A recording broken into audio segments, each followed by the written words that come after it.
오늘 이 아침에 우리에게 주시는 말씀은 사무엘상 2장 12절에서 21절 말씀까지입니다. 사무엘상 2장 12절에서 21절입니다. 엘리의 아들들은 행실이 나빠 여호와를 알지 못하더라. 그 제사장들이 백성에게 행하는 관습은 이러하니 곧 어떤 사람이 제사를 드리고 그 고기를 삶을 때에 제사장의 사환이 손에 새 살꼬리를 가지고 와서 그것으로 냄비에나 소대나 큰 소대나 가마에 끓여 넣어 갈고리에 걸려 나오는 것은 제사장이 자기 것으로 가지되 실로에서 그곳에 온 모든 이스라엘 사람에게 이같이 할 뿐 아니라 기름을 태우기 전에도 제사장의 사환이 와서 제사 드리는 사람에게 이르기를 제사장에 구워 드릴 고기를 내라. 그가 내게 삶은 고기를 원하지 아니하고 날 것을 원하신다 하다가 그 사람이 이르기를 반드시 먼저 기름을 태운 후에 내 마음에 원하는 대로 가지라 하면 그가 말하기를 아니라 지금 내게 내라. 그렇지 아니하면 내가 억지로 빼앗으리라 하였으니 이 소년들의 죄가 여호와 앞에 심히 크면 그들이 여호와의 제사를 멸시함이었더라. 사무엘은 어렸을 때 세마포 에봇을 입고 여호와 앞에 섬겼더라.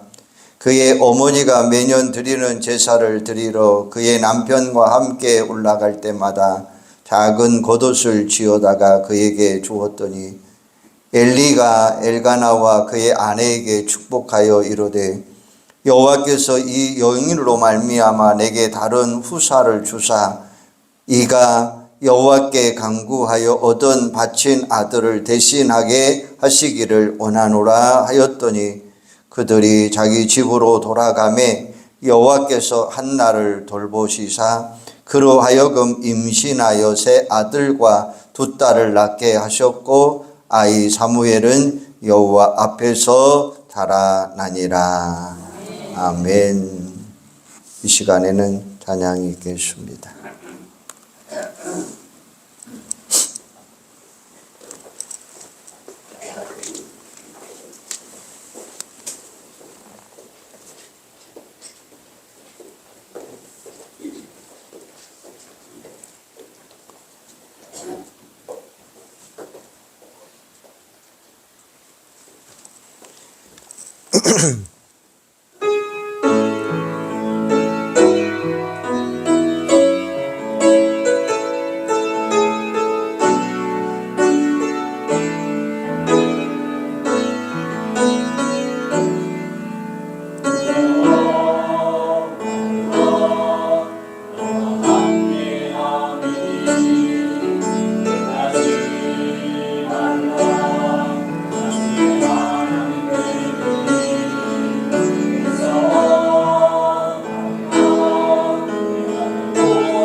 (5월은) 가정의 달입니다.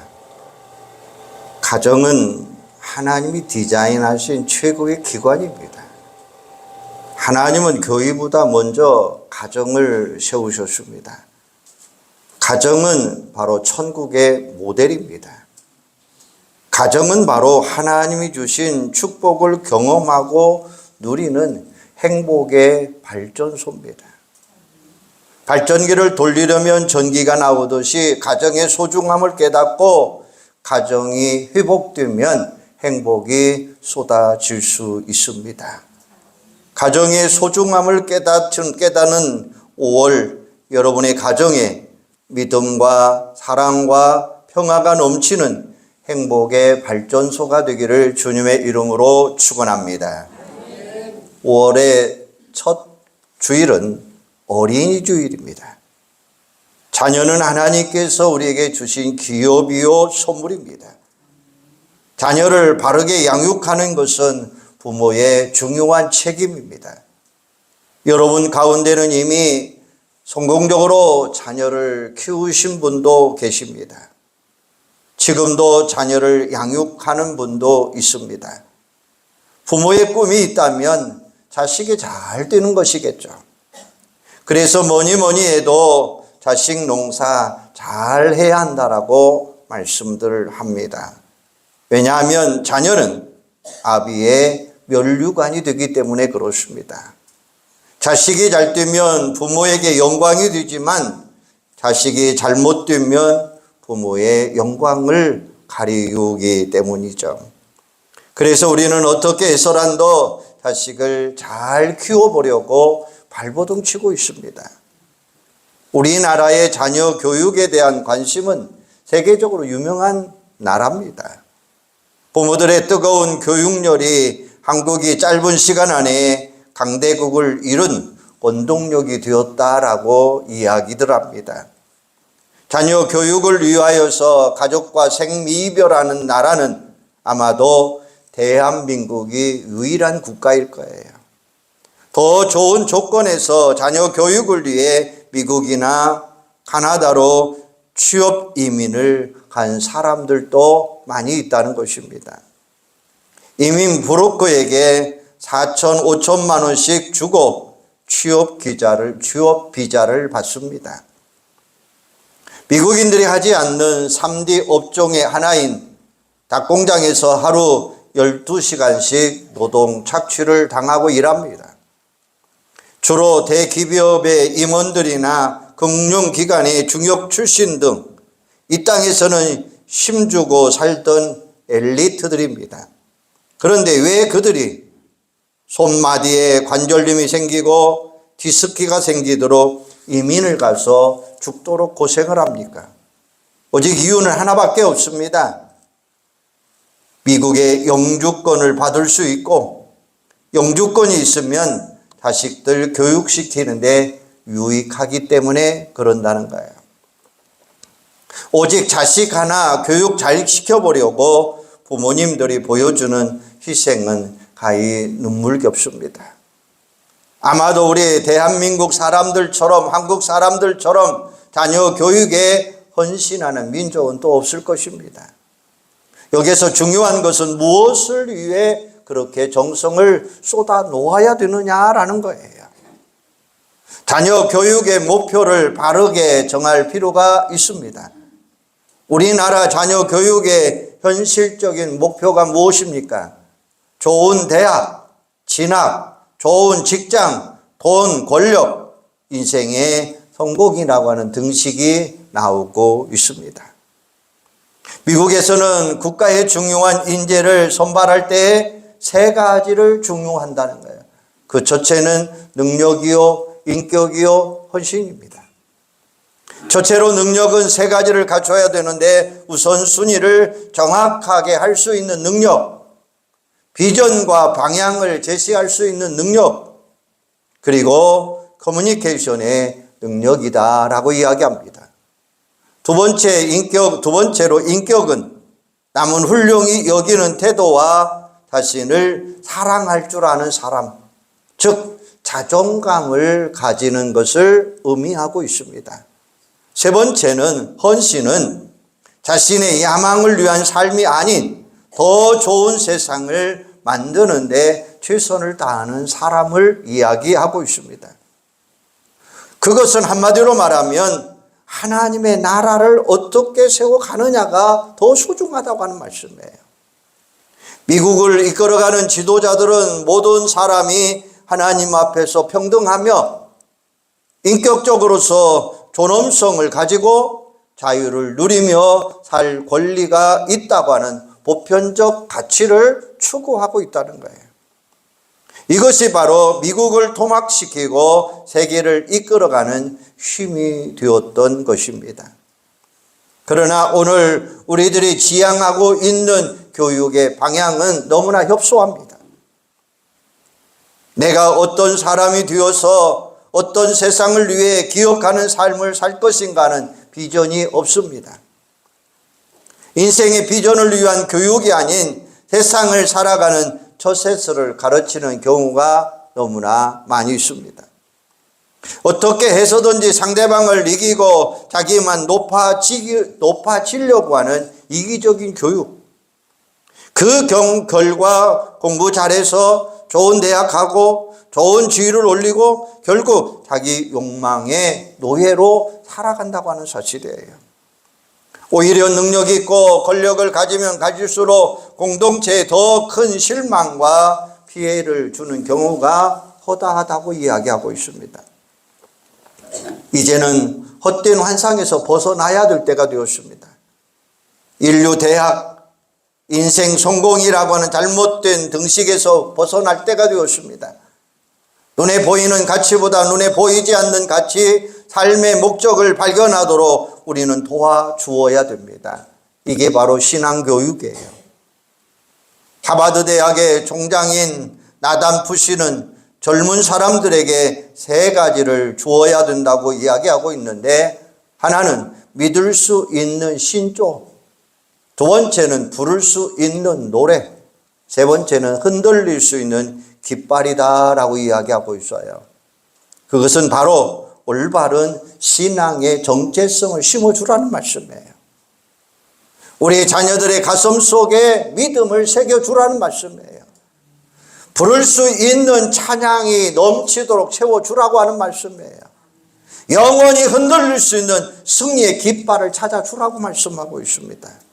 그래서 잠언 22장 6절에 보면 마땅히 행할 길을 아이에게 가르치라. 그리하면 늙어서도 그것을 떠나지 아니하리라. 할렐루야. 아멘. 어릴 때부터 아이들에게 마땅히 가르쳐야 될 것이 뭐냐? 그것은 바로 성경이라고 강조하고 있습니다. 나무는 어릴 때부터 바로 잡아줘야 됩니다. 사람도 마찬가지입니다. 어려서부터 기본기를 잘 갖추어 줘야 됩니다. 기본이 잘못되면 아무리 그 위에 쌓아놓아도 쉽게 무너져 버립니다. 오늘 봉독한 내용에는 실패한 교육과 성공의 교육의 모습이 나타나고 있습니다. 실패한 자녀 교육은 엘리 제사장의 가정이요, 성공한 자녀 교육은 한나 가정입니다. 먼저 엘리 제사장은 왜 자녀 교육에 실패했는지 그 이유를 한번 생각해 보십시다. 첫째는 그들은 하나님을 알지 못했다라는 말씀이에요. 12절에 보면 엘리의 아들들은 행실이 나빠 여호와를 알지 못하더라. 엘리의 아들들은 행실이 나빴습니다. 그래서 저번 개역 한글 성경에 보면 불량자다 이렇게 표현해 놓았어요. 이 말은 베니알의 아들이라는 뜻으로 극약하고 패역하고 무지한 자들이다 라고 하는 의미를 가지고 있습니다. 그들은 하나님을 알지 못했어요. 하나님을 하나님으로 인정하지 못했습니다. 하나님을 업심 여기면서 살았습니다. 엘리는 제사장입니다. 영적인 지도자입니다. 하나님 앞에 제사를 드리는 사람입니다. 하나님의 말씀을 가르치는 사람입니다. 그런데 정작 아이들은 신앙적 교육을 하지 못했다고 하는 사실이에요. 하나님을 믿지 않는 아들이 되고 말았다는 사실입니다. 두 번째는 하나님께 제사를 드리는데 멸시를 했습니다. 17절에 보면 이 소년들의 죄가 여호와 앞에 심히 크면 그들이 여호와의 제사를 멸시하였더라 라고 이야기해요. 그들은 하나님께 드리는 제사를 멸시했습니다. 당시에 제사를 드리기 위해 제물을 가져오면 제사장은 제물 중 기름 부분을 태워 하나님께 드렸습니다. 그리고 살코기 부분은 삶은 다음 모세 율법에서 지정한 목에 따라 제사장과 제사를 드리는 자들에게 나누어 주었습니다. 그런데 엘리의 두 아들들은 율법의 절차와 규정을 무시하고 제사를 드리기 전에 먼저 그들이 고기를 달라고 요구합니다. 주지 아니하면 억지로 취했습니다.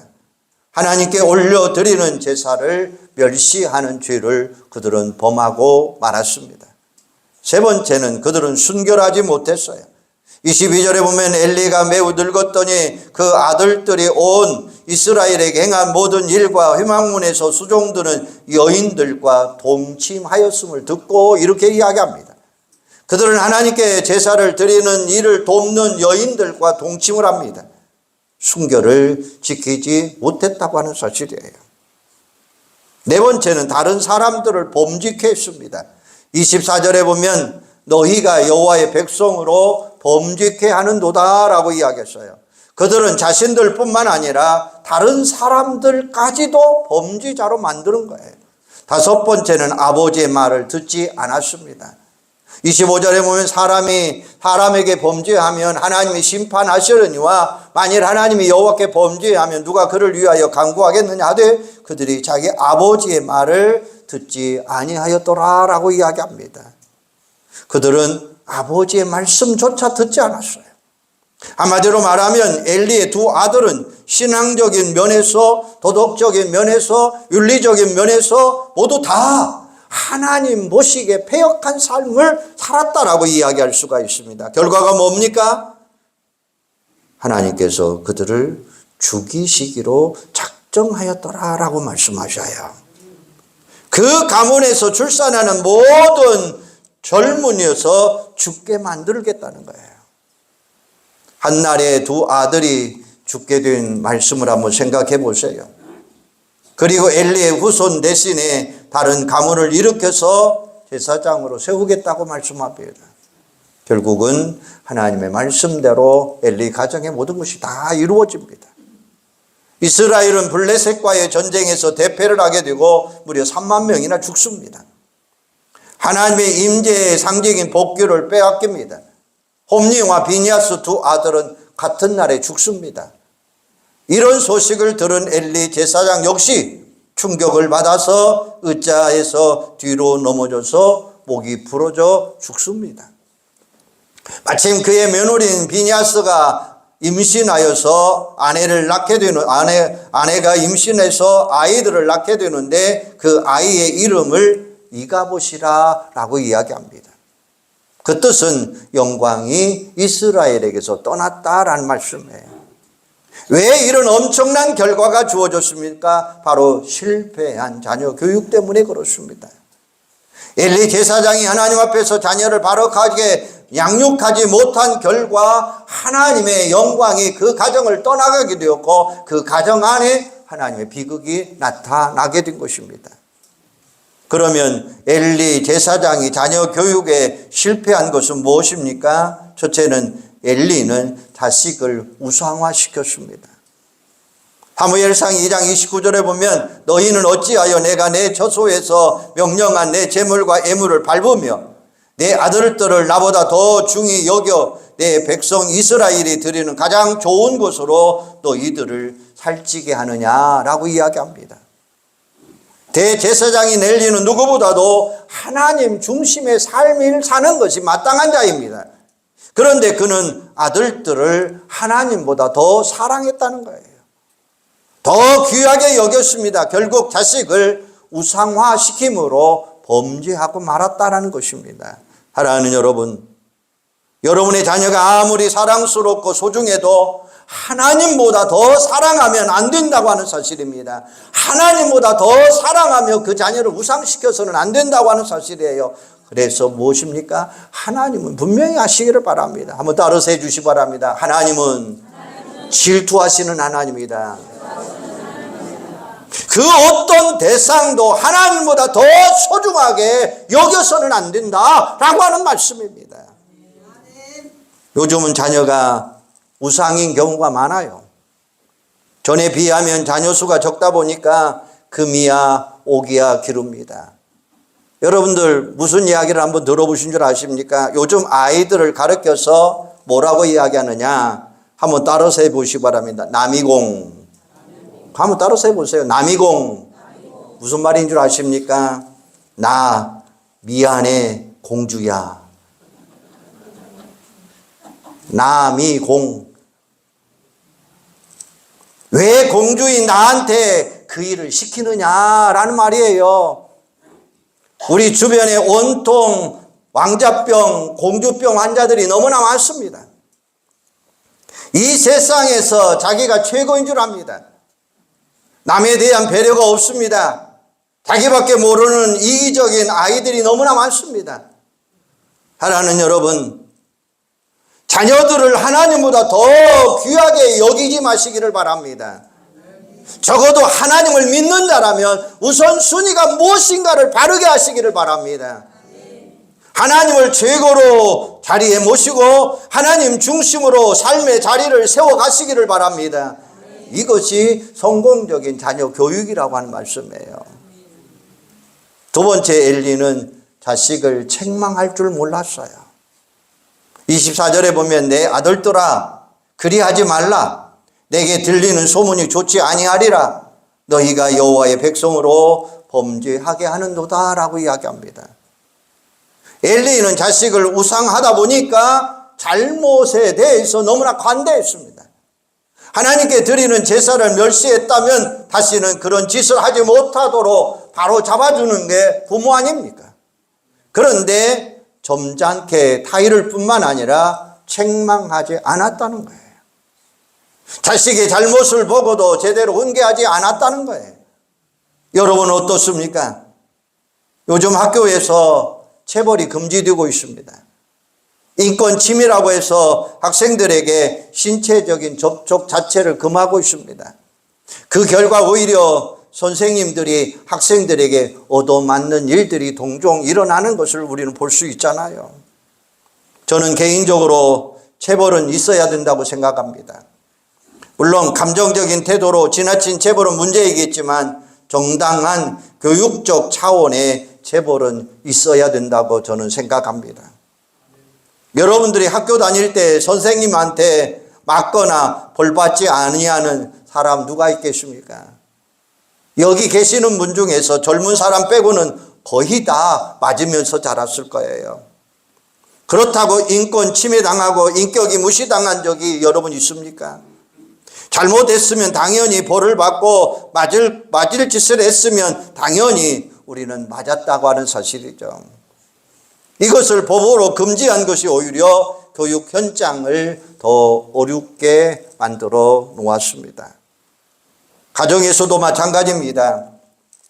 자녀가 잘못했으면 그에 따르는 생망이 반드시 있어야 된다는 거죠. 자녀를 사랑한다고 해서 무조건 관용만 돼서는 안 된다고 하는 이야기예요. 반드시 체벌이 있어야 돼요.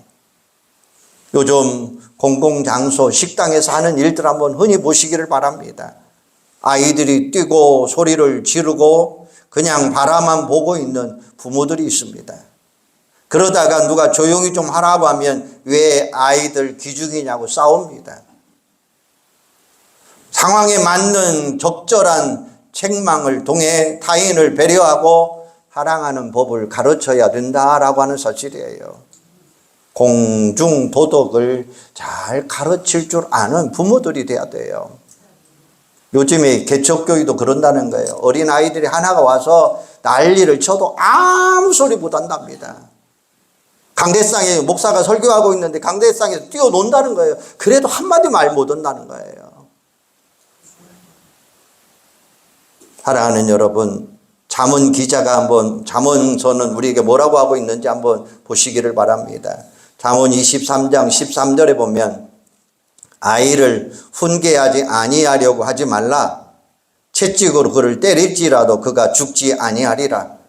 내가 그를 채찍으로 때리면 그의 영혼은 수월에서 구원하리라. 잠언 13장 24절에 보면 매를 아끼는 자는 그의 자식을 미워함이라. 자식을 사랑하는 자는 근실이 징계하느니라. 이렇게 말씀하고 계셔요. 여기서 훈계라고 하는 이야기는 한자어로 가르칠 훈, 경계할 계자입니다.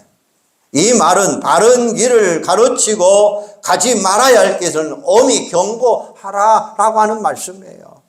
아이들이 잘못된 길로 가면 가르치고 필요하면 사랑의 매를 들어서도 가르치라는 말씀이에요.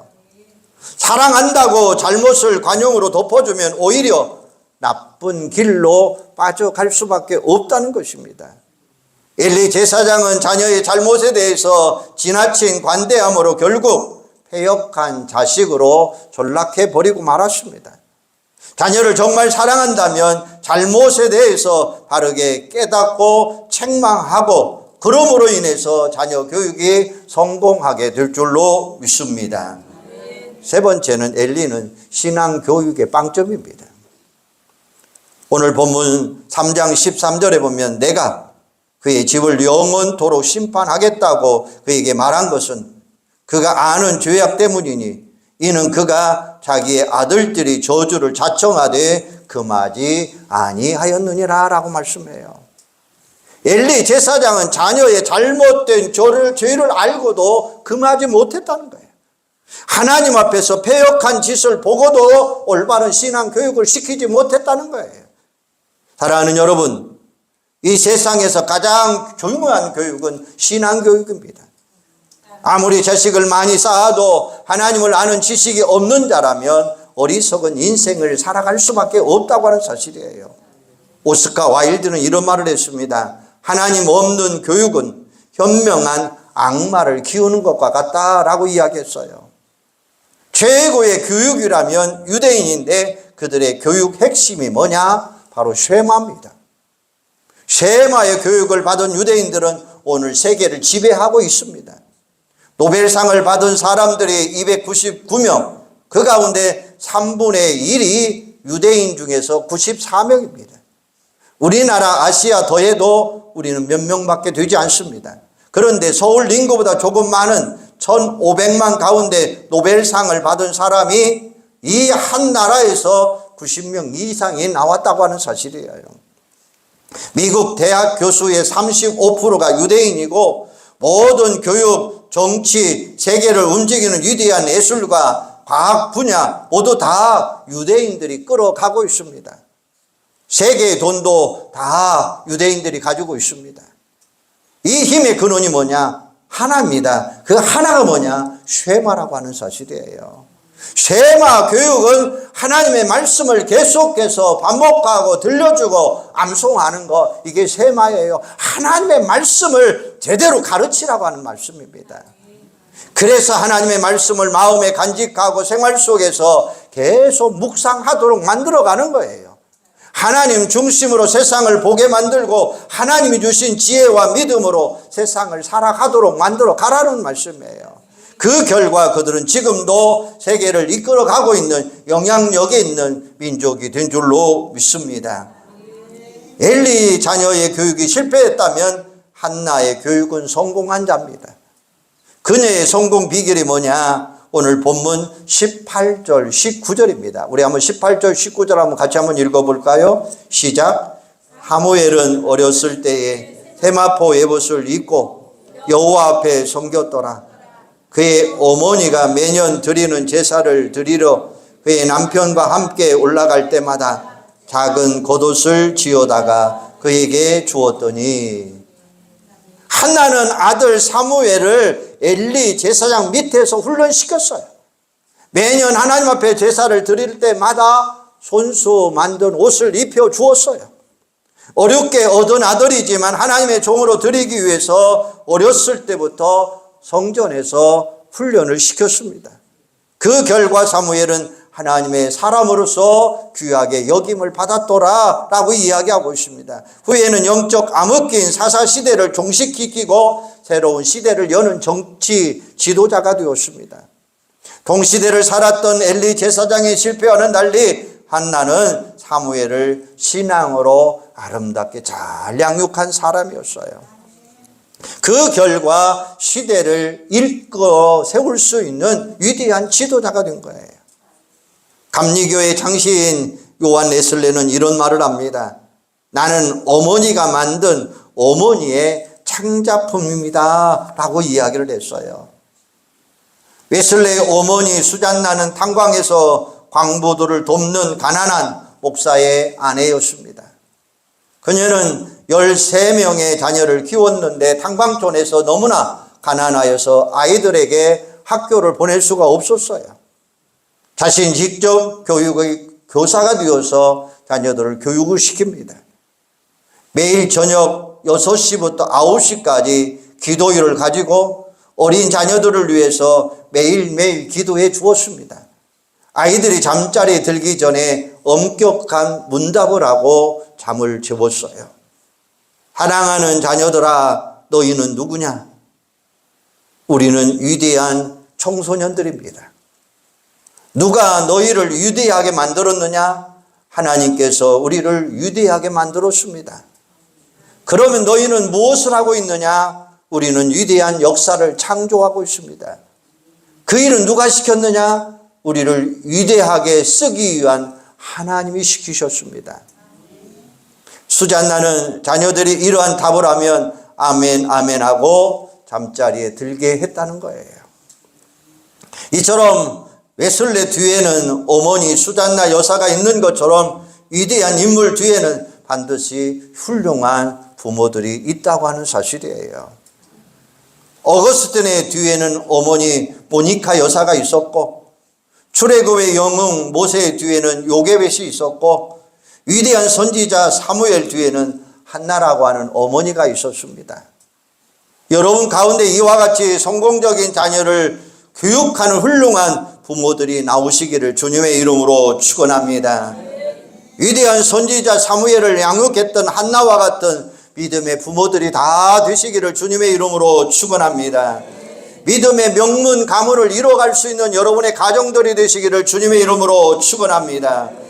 바로 여러분들의 자녀들 가운데 세상을 이끌어갈 수 있는 영향력이 있는 주의 사랑하는 자녀들로 다 양육해 나가는 여러분들이 되기를 주님의 이름으로 축원합니다. 믿음의 명문가를 이뤄가야 된다고 하는 사실이에요.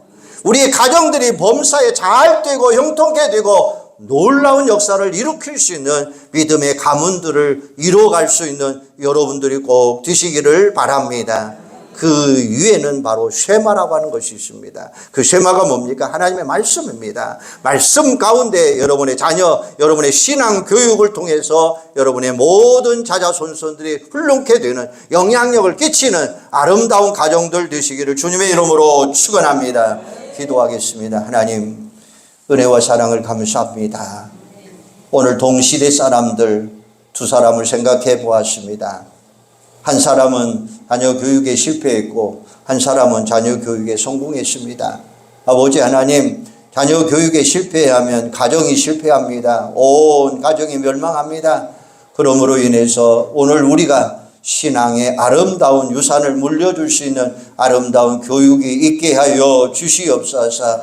그 교육에는 하나님의 말씀 쉐마가 있습니다. 말씀을 듣고 암송하고 깨닫고 실천하고 아름다움으로 행동하는 아름다운 것이 우리의 말씀입니다. 아버지 하나님, 우리 부모들이 훌륭한 신앙의 유산을 저들에게 물려줄 수 있도록 도와주시옵소서.